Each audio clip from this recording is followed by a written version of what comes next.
अस्सलाम वालेकुम बच्चों। बिस्मिल्लाहिर्रहमानिर्रहीम। सबसे पहले दुरूद शरीफ पढ़ लें। अल्लाहुम्मा सल्ली अला मुहम्मदिन व अला आलि मुहम्मदिन व बारिक वसल्लिम तस्लीमा। इससे पहली वाली वीडियो में हमने ओरिजिन ऑफ एक्स-रेज को डिस्क्राइब किया, जो कि एटॉमिक स्ट्रक्चर का आखिरी टॉपिक है। आखिरी तो नहीं है, यानी इस हमारी जो सीरीज़ चल रही है उस वीडियो के हिसाब से आखिरी टॉपिक है। वैसे एक्स-रेज का टॉपिक पहले आता है और बाद में जो आते हैं वो Hund's rule, Pauli's exclusion principle, Aufbau principle, N+L rule वगैरह वो आप पढ़ चुके हैं। तो ओरिजिन ऑफ एक्स-रेज बच्चों रिकॉल करें, क्या है origin of X-rays. Origin of X-rays ये हैं कि एक्स-रेज कैसी प्रोड्यूस हुई, किसने प्रोड्यूस की। उनका नाम है बच्चों विलहेल्म रोएंटजन इन 1895 में 97 में तकरीबन ये प्रोड्यूस हुई एक्स-रेज। तो कैसे प्रोड्यूस हुई एक्स-रेज, कैसे प्रोड्यूस हुई बच्चों। उसका अपरेटस वही है, मिलता जुलता है जो कैथोड रेज का अपरेटस है एक्स-रेज में। और एक्स-रेज बच्चों प्रोड्यूस होती हैं, एक्स-रेज की जो प्रोडक्शन होती है वो होती है हैवी मेटल से। कैसी होती है बच्चों, हैवी मेटल से। डब्ल्यू हो गया, जैसे टंगस्टन हो गया, जैसे कॉपर हो गया, जैसे इस तरह के और हैवी मेटल्स हो गए। तो इस तरह एक्स-रेज की प्रोडक्शन हुई हैवी मेटल से जाकर। जब कैथोड रेज टकराई, कैथोड रेज यानी इलेक्ट्रॉन्स टकराए, तो क्या प्रोड्यूस हुई, एक्स-रेज प्रोड्यूस हुई। ठीक है, अच्छा अब इसको थोड़ा सा डिटेल में समझते हैं। पिछला लेक्चर थोड़ा सा रिकॉल करके आगे बढ़ते हैं बच्चों। ये देखें, ये टंगस्टन है, ये टंगस्टन का न्यूक्लियस है, ये टंगस्टन के इलेक्ट्रॉन्स। ठीक है, जब यहाँ से कैथोड रेज आई, इलेक्ट्रॉन्स आई, तो उन्होंने इस इलेक्ट्रॉन को नॉकआउट किया। ये इलेक्ट्रॉन बाहर निकल गया। भाई कैथोड रेज हैं, कैथोड रेज के पास भी इलेक्ट्रॉन्स हैं, यहाँ भी इलेक्ट्रॉन्स हैं। इलेक्ट्रॉन और इलेक्ट्रॉन की रिपल्जन नहीं होगी। क्यों नहीं होगी, क्योंकि इलेक्ट्रॉन जो यहाँ से आ रहे हैं कैथोड रेज में से, कैथोड रेज जो आ रही हैं, इलेक्ट्रॉन जो आ रहे हैं, इनकी स्पीड इतनी ज़्यादा है कि रिपल्जन का मौका इलेक्ट्रॉन को नहीं मिलता और ये इलेक्ट्रॉन टकराता है जल्दी से और ये इलेक्ट्रॉन अंदर से निकल जाता है, नॉकआउट हो जाता है। यहाँ आप क्या हो गया बच्चों, वैकेंसी क्रिएट हो गई, इलेक्ट्रॉन निकल गया, वैकेंसी क्रिएट हो गई, इलेक्ट्रॉन चला गया तो वैकेंसी आ गई, यानी खाली जगह आ गई। तो ये ऊपर वाला जो इलेक्ट्रॉन, ये पहले के शेल, दूसरे को एल बोलते हैं, तीसरे को एम बोलते हैं। ऊपर वाला इलेक्ट्रॉन यहाँ आएगा to fill the vacancy, to fill the vacancy या टू स्टेबलाइज। देखें, एक इलेक्ट्रॉन जब यहाँ से टंगस्टन से निकला है, टंगस्टन पर आ गया पॉजिटिव चार्ज, ऊपर वाला इलेक्ट्रॉन यहाँ आएगा टू बैलेंस दी टंगस्टन या टू स्टेबलाइज दी टंगस्टन, क्योंकि हर चीज़ अनस्टेबल से स्टेबिलिटी की तरफ बढ़ती है। ठीक है, तो ये इलेक्ट्रॉन यहाँ से यहाँ आया और अब बोहर मॉडल के अकॉर्डिंग आपको पता है, पढ़ क्या रहे हैं, ओरिजिन ऑफ एक्स-रेज। अब बोहर मॉडल के अकॉर्डिंग बच्चों आपको पता है कि हाई ऑर्बिट से जब लो ऑर्बिट में इलेक्ट्रॉन आता है तो एनर्जी रेडिएट होती है, एनर्जी निकलती है। जब लो से हाई में इलेक्ट्रॉन जाता है तो एनर्जी हमें देनी पड़ती है इन the form of heat, in the form of light.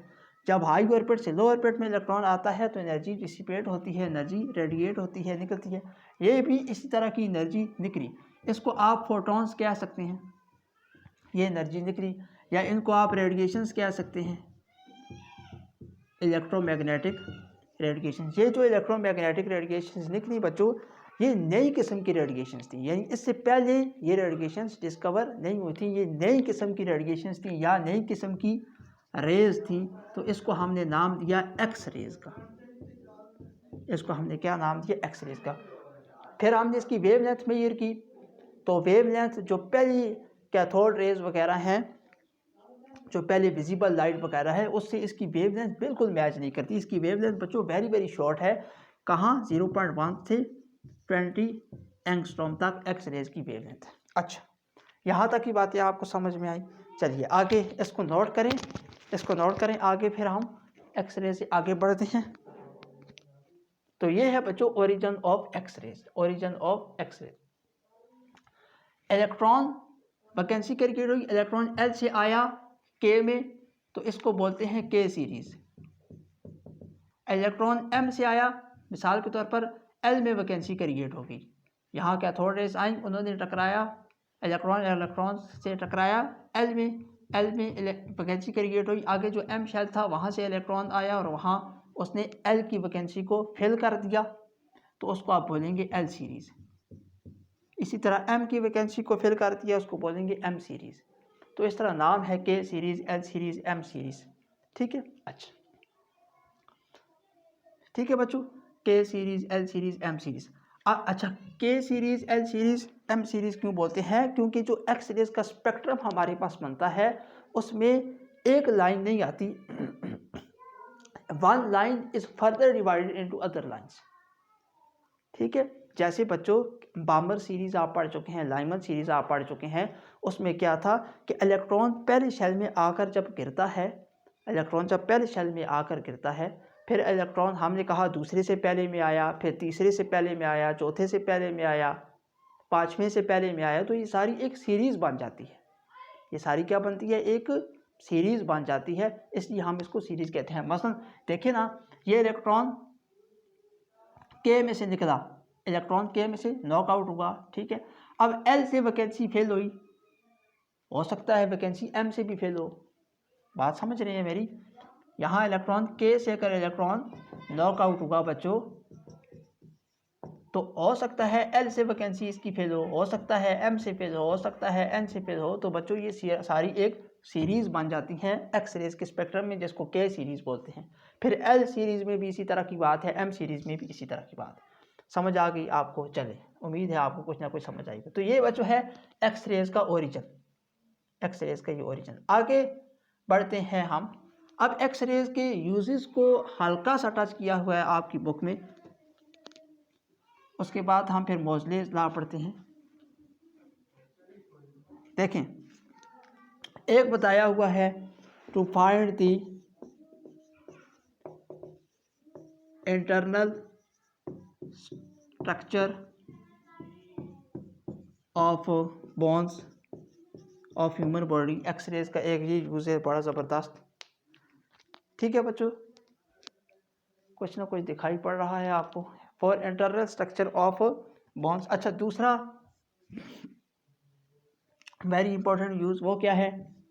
To find crystal structure. Crystal के स्ट्रक्चर को फाइंड करने के लिए भी एक्स रेज का इस्तेमाल किया जाता है। ठीक है, स्ट्रक्चर ऑफ बोन्स के लिए इस्तेमाल किया जाता है एक्स रेज का। To find crystal structure, crystal का अंदर से स्ट्रक्चर कैसा है वो फाइंड करने के लिए एक्स रेज को इस्तेमाल किया जाता है। तो बच्चों ये एक्स रेज के यूज़ हैं। लेबॉर्ट्रीज़ में और हॉस्पिटल्स में एक्स रेज का इस्तेमाल किया जाता है। ठीक है, तो ये अंदर से क्रिस्टल का स्ट्रक्चर मालूम करने के लिए एक्स रेज का इस्तेमाल किया जाता है। अच्छा,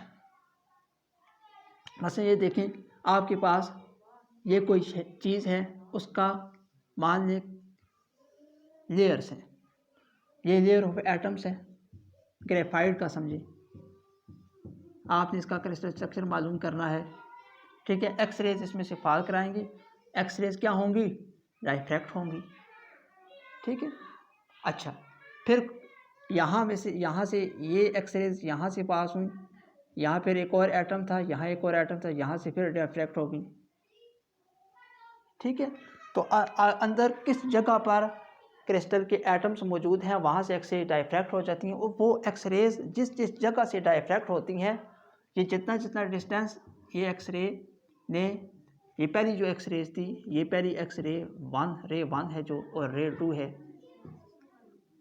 ठीक है, इस रे 2 ने कितना इजाफी डिस्टेंस तय किया है, कितना इजाफी इसने फासला तय किया है रे 2 ने, इस हिसाब से फिर हम ये अंदाज़ा लगाते हैं कि जो स्ट्रक्चर है क्रिस्टल का वो एक लेयर में दूसरी लेयर का इतना डिस्टेंस है, जितना डिस्टेंस ये होगा लेयर 1 और लेयर 2 का। इसका मतलब क्या है कि जो स्ट्रक्चर है क्रिस्टल का, पहली लेयर और दूसरी लेयर का इतना फासला होगा। तो इस तरीके से बच्चों हम फिर लुईस मेथड है इसके लिए डिटेल्स के साथ उससे हम क्रिस्टल स्ट्रक्चर को डिटरमिन करते हैं। ज़्यादा डिटेल के साथ आपने आपकी बुक में नहीं है, आपने यहाँ तक ही पढ़ना है। To find crystal structure, to find internal structure of bones. ठीक है, तो ये बच्चों यूजेस ऑफ एक्सरेज। अच्छा, आगे आखिरी बात इसमें टॉपिक में बच्चों वो ये है कि मोज़लेस लॉ क्या है।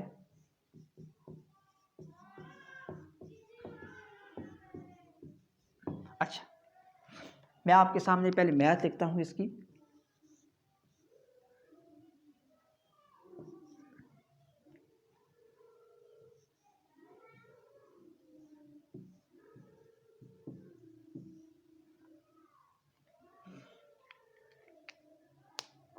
इसको स्क्रीनशॉट में डालेंगे आप। A proportionality constant, b screening constant, Z atomic number of element, ये क्या है फ्रीक्वेंसी ऑफ एक्सरेज। ठीक है, Z atomic number of element, ये कांस्टेंट है, इनको फिलहाल रहने दें, एटॉमिक नंबर ऑफ एलिमेंट। ठीक है, ये फ्रीक्वेंसी ऑफ एक्सरेज। तो चले हम इसको अब इंग्लिश में इस मैथमेटिकल डेरिवेशन को लिख लेते हैं। अच्छा, the square root of frequency, square root of frequency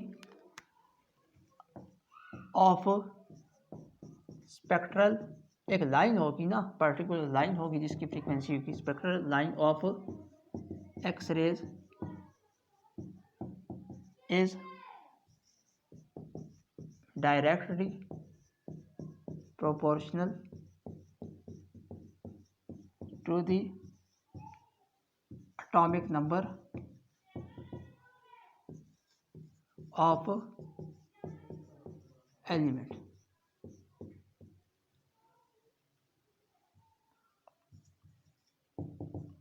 emitting it. Notes पे डालेंगे इसको, वेरी इंपॉर्टेंट पॉइंट है बच्चों ये।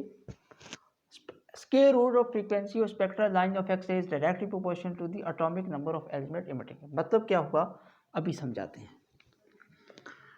मतलब ये है बच्चों कि टंगस्टन का आपने मेटल लिया, कैथोड रेज इस पर थ्रो कराई, तो ये यहाँ से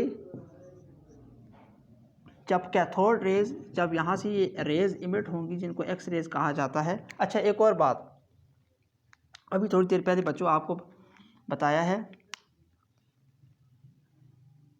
कि ये न्यूक्लियस, ये इलेक्ट्रॉन, यहाँ से इलेक्ट्रॉन नॉकआउट हुआ। क्यों नॉकआउट हुआ? कैथोड रेज की वजह से नॉकआउट हुआ। यहाँ से वैकेंसी फिल हुई, इलेक्ट्रॉन हाई लेवल से लो लेवल में आता है, तो क्या इमिट होती हैं? एनर्जी इमिट होती है। वो एनर्जी इमिट हुई in the form of X rays. किस केस में? हैवी मेटल के केस में। हैवी मेटल, हैवी मेटल कौन से होते हैं? जिसका एटॉमिक नंबर ज़्यादा हो, जैसे टंगस्टन वगैरह जिसका एटॉमिक नंबर ज़्यादा होता है। अच्छा, एक्स रे जब इमिट हुई बच्चों, यहाँ से एक्स रेज इमिट हुई, तो अब एक्स रे डिपेंड, मतलब कि टंगस्टन आपने लिया तो एक्स रेज जो आई वो और किस्म की हैं। कॉपर आपने यहाँ पर लिया तो जो एक्स रेज आई वो और किस्म की है। मतलब कि इसकी फ्रीक्वेंसी और होगी, इसकी फ्रीक्वेंसी एफ डैश होगी, इसकी एफ होगी, इसकी एफ डैश, इसकी वेवलेंथ और होगी, इसकी वेवलेंथ लैम्डा बार होगी। तो किस पर डिपेंड कर रही है फ्रीक्वेंसी? डिपेंड कर रही है एटॉमिक नंबर पर। एटॉमिक नंबर पर। एटॉमिक नंबर किसका होता है? एलिमेंट। एटॉमिक नंबर क्या मतलब? Number of protons in nucleus. ठीक है, तो टंगस्टन है तो और फ्रीक्वेंसी, कॉपर है तो और फ्रीक्वेंसी, और कोई मेटल है हैवी तो उसकी और फ्रीक्वेंसी। समझ आ गई? तो ये रिलेशन हमें ये बता रहा है। अब बच्चों एक और बात सुने, वेरी इंपॉर्टेंट पॉइंट है। आप यहाँ से एक और बात सुने कि जो very very very important point है बच्चों, जितना वेरी वेरी कह सकते हैं उतना कहें, वेरी इंपॉर्टेंट पॉइंट। देखें, Al से Au, एल्युमिनियम से गोल्ड तक के एलिमेंट्स को लगा कर वहाँ, और उस पर हमने कैथोड रेज थ्रो कराई, और हमने इतने ज़्यादा एलिमेंट्स को हमने चेक किया, हमने देखा, हर किसी में जो एक्स रेज आ रही थी वो डिफरेंट उनकी वेव लेंथ थी। एल्युमिनियम की वेव लेंथ, एल्युमिनियम से जो एक्स रेज लॉक आउट हुई उसकी wave length different. Iron gold से जो एक्स रेज लॉक आउट हुई, गोल्ड से जो एक्स रेज निकली उनकी वेव लेंथ डिफरेंट। वो ओरिजिन तो आपको समझ में आ गया कि इलेक्ट्रॉन नॉकआउट होगा। कैथोड रेज का क्या काम है? इलेक्ट्रॉन को नॉकआउट कराना। ऊपर से इलेक्ट्रॉन आकर वो वैकेंसी फिल करेगा। जब ऊपर से इलेक्ट्रॉन नीचे आता है तो रेडिएशंस इमिट होती हैं, और उन रेडिएशंस को हमने क्या नाम दिया? एक्स रेज का नाम दिया, क्योंकि वो नई रेज थी, इससे पहले डिस्कवर नहीं हुई थी। ठीक है, उसको हमने एक्स रेज का नाम दिया। उनकी वेवलेंथ एंटायरली डिफरेंट थी पहले जो रेज डिस्कवर हो गई थी। ठीक है, एल्युमिनियम से गोल्ड तक फ्रीक्वेंसी इसकी एफ मान लें, इसकी एफ डैश मान लें, यानी डिफरेंट फ्रीक्वेंसी। सब की बच्चों डिफरेंट फ्रीक्वेंसी आ रही थी। एल्युमिनियम की डिफरेंट, आगे इससे जितने भी एलिमेंट आते हैं सब की डिफरेंट, गोल्ड तक ए से ए यू तक डिफरेंट एलिमेंट्स आ रहे हैं। तो यहाँ से बच्चों इन्होंने एक रिलेशन निकाला, जो रिलेशन आपके सामने बोर्ड पर लिखा हुआ है, और वो रिलेशन ये आ रहा है कि फ्रीक्वेंसी का square root is directly proportional to the atomic number. Frequency का square root directly proportional to the atomic number. अब क्या इसका फ़ायदा क्या होगा? अब बच्चों इसका फ़ायदा ये हुआ कि हमने ये माना कि जो एटॉमिक नंबर है वो फंडामेंटल प्रॉपर्टी है। क्या मतलब सर? फंडामेंटल प्रॉपर्टी का बच्चों ये मतलब है कि जो प्रॉपर्टीज़, फिजिकल प्रॉपर्टीज़ या chemical properties of elements, boiling point, melting point, reactions वगैरह, वो बेस कर रहे हैं एटॉमिक मास पर, नहीं बेस कर रहे। वो सारी चीज़ें फिजिकल केमिकल प्रॉपर्टीज़ बेस कर रही हैं किस पर? एटॉमिक नंबर पर। और ये बात मोज़ले ने बताई। इसकी वजह से फिर हमने मेंडलीव का जो पीरियोडिक टेबल है उसको रीअरेंज किया। ये वेरी बिग एप्लीकेशन है इनकी। तो ये मोज़ले जो है असल में बच्चों ये रदरफोर्ड के शागिर्द थे, स्टूडेंट थे, तो साइंटिस्ट ग्रेड थे ये भी। तो इन्होंने ये बात पढ़ाई कि atomic mass is not but atomic number is the fundamental property of elements. तो एटॉमिक नंबर फंडामेंटल प्रॉपर्टी है, उस हिसाब से मेंडलीव के पीरियोडिक टेबल को इन्होंने रीअरेंज किया। दूसरी बात ये कि जिस हिसाब से इन्होंने AL और AU इतने ज़्यादा एलिमेंट्स को इन्होंने चेकआउट किया और सबको चेक किया, तो सबकी फ्रीक्वेंसी और सबकी वेवलेंथ डिफरेंट आ रही थी। AL की डिफरेंट, AU की डिफरेंट, इसके दरमियान जितने एलिमेंट्स हैं सबकी डिफरेंट वेवलेंथ आ रही थी। ठीक है, तो इन्होंने एक यहाँ टेबल बनाया, उस टेबल में ये देखें डायरेक्ट ग्राफ जो है स्ट्रेट लाइन है। इसका क्या मतलब कि जैसे जैसे फ्रीक्वेंसी इंक्रीज़ कर, यहाँ फ्रीक्वेंसी इंक्रीज़ कर रही है, यहाँ एटॉमिक नंबर इंक्रीज़ कर रहा है। जैसे जैसे एटॉमिक नंबर इंक्रीज़ करता जाएगा वैसे वैसे फ्रीक्वेंसी जो एक्स रेज प्रोड्यूस होंगी उनकी फ्रीक्वेंसी इंक्रीज़ करती जाएगी। यहाँ ये है मिसाल के तौर पर 5 है। ठीक है, आगे बढ़े, यहाँ देखिए, यहाँ से यहाँ आए तो 6 हो गई। ठीक है, फ्रीक्वेंसी यहाँ 5 कर रहे हैं, यहाँ 10 कर रहे हैं, 10 फ्रीक्वेंसी 10 है तो एटॉमिक नंबर 6, यहाँ और 11 हो गई। एटॉमिक नंबर और बड़ा, मिसाल के तौर पर ये एटॉमिक नंबर नहीं, एटॉमिक नंबर यहाँ ज़्यादा होंगे, मतलब 40 से ज़्यादा ही होंगे, 40, 50, 60 आगे। तो स्ट्रेट लाइन ग्राफ यहाँ क्या शो करता है बच्चों? ये देखें, यहाँ इतना इतना इतना इतना ऐसे ग्राफ को स्टडी किया जाता है। मिसाल के तौर पर 50 है, 60 एटॉमिक नंबर, इधर फ्रीक्वेंसी ज़्यादा।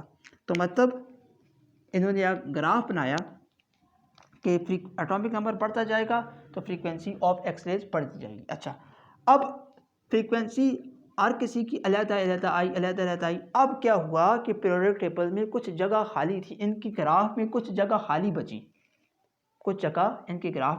तो इन्होंने एक पॉइंट सजेस्ट किया। वो पॉइंट इन्होंने, वेरी इंपॉर्टेंट पॉइंट है बच्चों, वो पॉइंट इन्होंने ये बताया कि 44 एक चीज़ है, एक एलिमेंट है जिसका एटॉमिक नंबर 44 है, उसकी फ्रीक्वेंसी हमारे पास आ गई, ठीक हो गया। 45 है, उसकी भी फ्रीक्वेंसी हमारे पास आ गई। तो दरमियान वाली फ्रीक्वेंसी भी इन्होंने कहा लाजमी एग्जिस्ट करेगी, और उन्होंने फिर दरमियान में यहाँ जगह खाली छोड़ दी। और फिर वक्त ने साबित किया बहुत जल्द वो एलिमेंट्स जो है वो डिस्कवर हो गए, यानी दरमियान वाले जो एटॉमिक नंबर वाले एलिमेंट हैं वो भी लाजमी नेचर में एग्जिस्ट करेंगे, और वो बहुत जल्द फिर डिस्कवर हुई, जिसका नाम था टेक्नीशियम। अच्छा, फिर जिसका नाम था हैफनियम, प्रोमेथियम, वगैरह। तो ये सारे एलिमेंट्स डिस्कवर हुए उन्होंने जगह छोड़ दी कि बाकी एलिमेंट्स की फ्रीक्वेंसी आ गई है तो ये दरमियान वाले भी होंगे, इसकी भी फ्रीक्वेंसी एग्जिस्ट करेगी क्योंकि फ्रीक्वेंसी की एक रेंज है। तो ये वाली आ गई है, दरमियान वाली फ्रीक्वेंसी नहीं आई तो इसका मतलब है इसका एटॉमिक नंबर वाला एलिमेंट भी आएगा, वो भी डिस्कवर होगा। तो वक्त ने साबित किया वो बहुत जल्द डिस्कवर हो गया एलिमेंट्स। नाम आपके सामने लिखे हुए हैं, टेक्नीशियम, प्रोमेथियम, हैफनियम। ठीक है, अच्छा आखिरी बच्चों पॉइंट और बात ख़त्म फिर आज के लेक्चर की, और वो ये है कि आई होप ये आपने नोट कर लिया होगा कि atomic number of rare earth metals के जो एलिमेंट्स हैं, रेयर अर्थ मेटल्स वाले यानी जो ज़मीन से मेटल निकलते हैं बहुत सारे, उनके जो एटॉमिक नंबर हैं वो भी मोज़ले ने खुद डिस्कवर किए हैं फ्रीक्वेंसी से। कैसे डिस्कवर किए हैं सर? रेयर अर्थ मेटल्स हैं ZA-P, ये प्रोपोर्शनैलिटी की वैल्यू डालकर वो मेटल जो था, वो एलिमेंट जो था उसको लगाया, वहाँ से जो एक्स रेज इमिट हुई उसकी फ्रीक्वेंसी यहाँ रखी, AB कॉन्स्टेंट्स की वैल्यू रखी, और Z सिर्फ एक अननोन बचा, बाकी सारा कुछ हमें नोन है। तो इस तरह उसने निकाल दी बच्चों एटॉमिक नंबर की, रेयर अर्थ मेटल्स के जो एलिमेंट्स हैं उनके एटॉमिक नंबर की वैल्यूज़ निकालनी। तो इसके बाद हम शुरू करेंगे बच्चों MCQs वगैरह, और फिर अगला चैप्टर आएगा थ्योरीज ऑफ केमिकल बॉन्डिंग।